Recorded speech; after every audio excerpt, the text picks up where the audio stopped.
আমাদের বাসায় আজকের আয়োজন ছিল, এটা হচ্ছে লইট্টা শুটকি, লইট্টা শুটকির ভর্তা। লইট্টা শুটকির ভর্তা কি কি খাইছেন জানাবেন।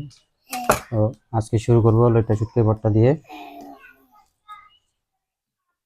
বিসমিল্লাহ।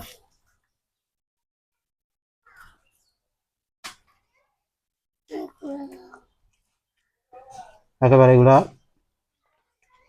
পাটাতে পিষে ফেলা হয়েছে, এগুলা নাগামরিচ দিয়ে করা হয়েছিল।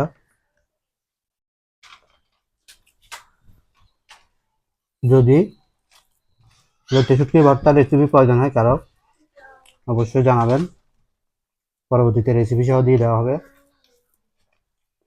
এটা এত মজা, যতটুকু যাবে ততটুকু খবর হয়ে যাবে। মানে ভিতরের আপনার নাড়ি ভুড়িতে পর্যন্ত খবর হয়ে যাবে এই জিনিসটা কি জিনিস, এত টেস্ট এটার। তো বন্ধুরা, আমার লইট্টা শুটকি দিয়ে, লইট্টা শুটকির ভর্তা দিয়ে ভাত খাওয়া শেষ। এখানে এটা নিয়ে নিচে নেহারির ঝোল। যখনই আমাদের বাসায় নেহারি রান্না করা হবে তখনই কালা ভুনা করা হয়। তো আজকে বললাম যে গরুর মাংস তো খাইছি, এবার হচ্ছে মুরগির মাংস খাবো। তো মুরগির মাংসটা ফ্রাই করা হয়েছে, এখানে দেখতে পাচ্ছেন আপনারা কি সুন্দর সুন্দর, আমার অনেক পছন্দ। আর সবচেয়ে বেশি পছন্দ হচ্ছে এগুলা, যেগুলো মশলাগুলো পুড়ে গেছে এগুলা। তো এবার খাবো নেহারির ঝোল দিয়ে কালা ভুনা, নয়তো বা মুরগি এরকম ফ্রাই করে, সেই স্বাদ।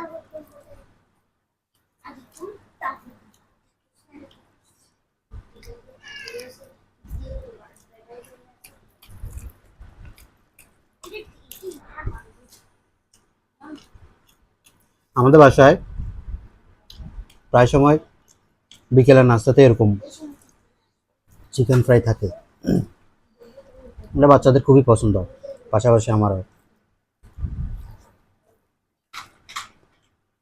সেই স্বাদ, নেহারি দিয়ে, নেহারির ঝোল দিয়ে চিকেন ফ্রাই, অস্থির। বিশ্বাস না হলে একবার খেয়ে দেখিয়েন।